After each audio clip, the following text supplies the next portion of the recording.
Dan yang keempat ada masyarakat. Ya, sekali.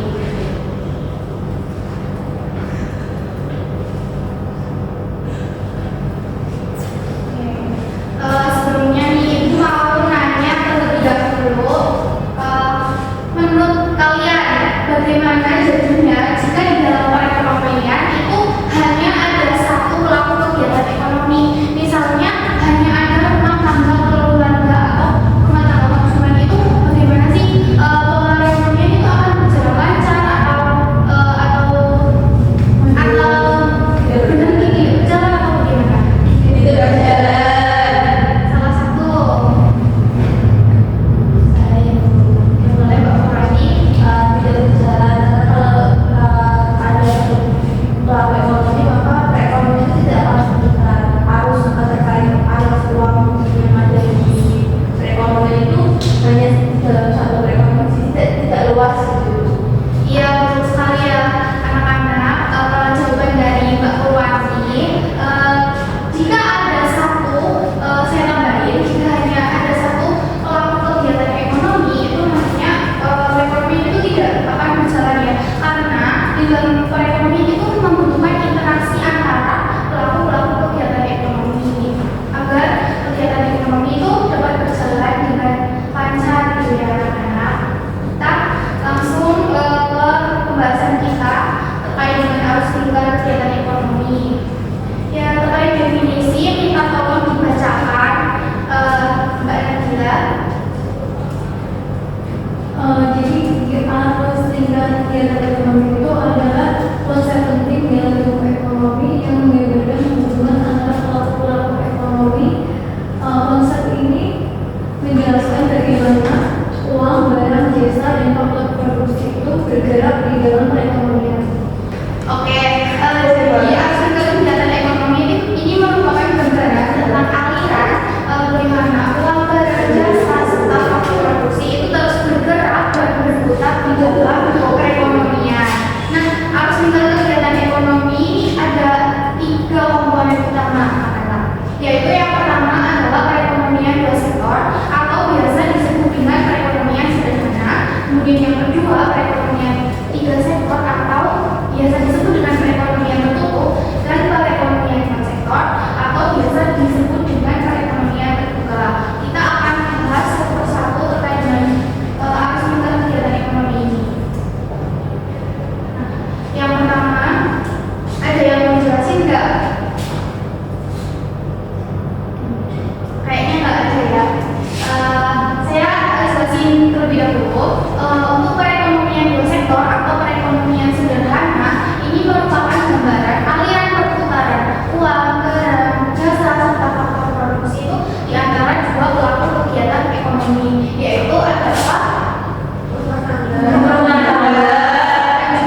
ini itu tetangga dengan pemerintah. Nah di sini itu pemerintah ini memiliki tugas atau memiliki tugas untuk membuat peraturan, perundang-undangan, dan juga memungut pajak. Nah dengan pendapatan pajak tersebut nantinya akan dikembalikan ke masyarakat untuk kebutuhan masyarakat gitu ya. Nah untuk harusnya seperti tadi, rumah tangga keluarga kan memiliki faktor produksi diberikan kepada perusahaan. Perusahaan wajib memberikan imbalan kepada rumah tangga keluarga. Nah bukan hanya perusahaan saja, tetapi pemerintah juga wajib memberikan imbalan kepada rumah tangga keluarga yang bekerja di pemerintahan seperti apa? PNS gitu ya, ASN dan lain-lainnya. Nah setelah rumah tangga ini kan memiliki pendapatan, rumah tangga keluarga ini wajib membayar pajak kepada pemerintah. Nah uang yang lain digunakan rumah tangga keluarga untuk memenuhi kebutuhan hidupnya dengan membeli barang dan jasa di perusahaan. Perusahaan juga wajib untuk membayar pajak kepada pemerintah. Nah pemerintah ini kan mendapat pendapatan ya. Nah akan digunakan pendapatan tersebut digunakan untuk membeli barang dan jasa untuk kebutuhan negara, misalnya kayak pembangunan jalan kan kita membutuhkan aspal ya. Nah aspal tersebut dibeli dari perusahaan, salah satu perusahaan gitu. Perusahaan ini mendapatkan pendapatan dari pembelian rumah tangga dan juga pemerintah. Pendapatan tersebut nantinya digunakan kembali untuk memberikan imbalan kepada rumah tangga keluarga. Kemudian ini berputar seterusnya di dalam perekonomian tiga sektor. Gimana? Paham Ibu? Paham? Ada yang ingin ditanyakan belum? Belum, kita lanjut. Nah, Ibu ada tebak-tebakan nih. Ada yang bisa nebak?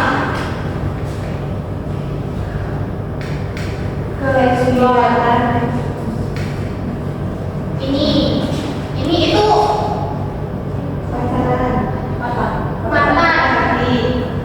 mantan bahasa Inggrisnya ekspor. Ya betul sekali, ini ekspor. Terus yang ini impor. Terus yang ini ekspor, impor, antar. Iya. Nah, jadi ekspor impor antar negara. Nah, ekspor impor antar negara ini berkaitan dengan perekonomian empat sektor ya anak-anak. Kita akan masuk ke pembahasan kita yang terakhir, yaitu perekonomian empat sektor. Nah, perekonomian empat sektor merupakan gambaran aliran atau perputaran uang, barang, dan jasa serta faktor produksi di antara empat pelaku kegiatan ekonomi, yaitu apa saja?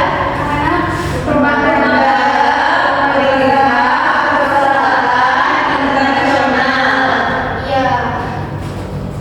Jadi untuk arusnya rumah tangga keluarga seperti tadi anak-anak, rumah tangga keluarga memiliki faktor produksi diserahkan kepada perusahaan.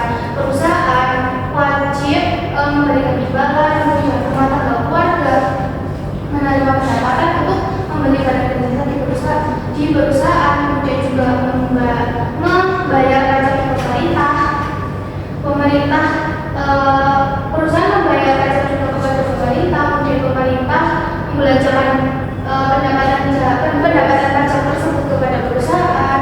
Nah, di sini itu rumah tangga keluarga itu kan memiliki kebutuhan yang tidak terbatas. Ada kalanya di suatu negara itu tidak dapat memenuhi kebutuhannya. Maka dari itu, rumah tangga keluarga ini akan melakukan impor kepada impor ke luar negeri, ke masyarakat luar negeri untuk memenuhi kebutuhannya.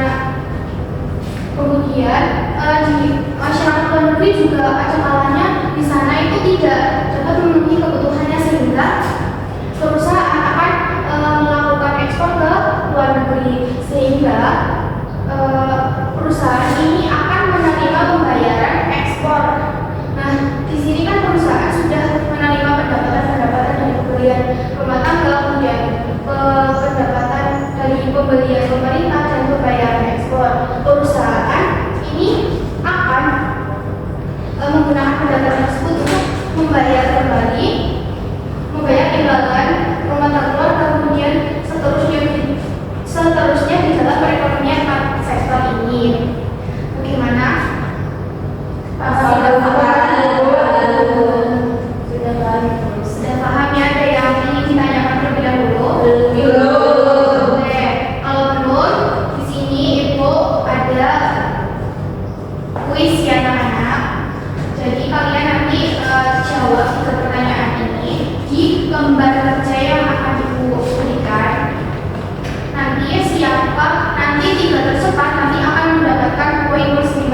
kayak gitu. Pulpen.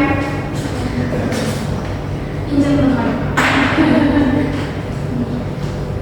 Oke, oh, yang cepat nanti akan plus 5 ya.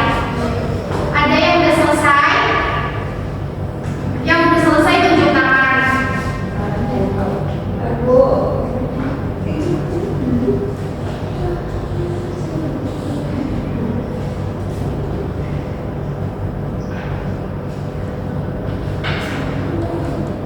Oke, waktunya 15 detik lagi.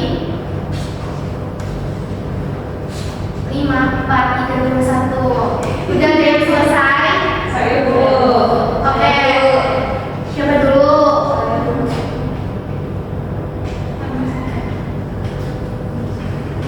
Oke, Mbak Davina. Yang satu, apa yang dimaksud dengan arus lingkar kegiatan ekonomi? Silakan dijawab. Apa yang dimaksud dengan arus lingkar kegiatan ekonomi? Menurut saya, gambaran tentang perputaran saluran uang, aliran uang, barang dan jasa, dan juga faktor produksi yang terus bergerak dan berputar di dalam perekonomian. Iya, betul sekali ya. Untuk pertanyaan yang kedua, siapa? Iya, Mbak Purwati, silakan dijawab. yang pertanyaannya sendiri yaitu siapa saja pelaku utama dalam kegiatan ekonomi pada arus lingkar ekonomi sederhana atau perekonomian sederhana. Untuk pelaku utamanya itu ada rumah tangga,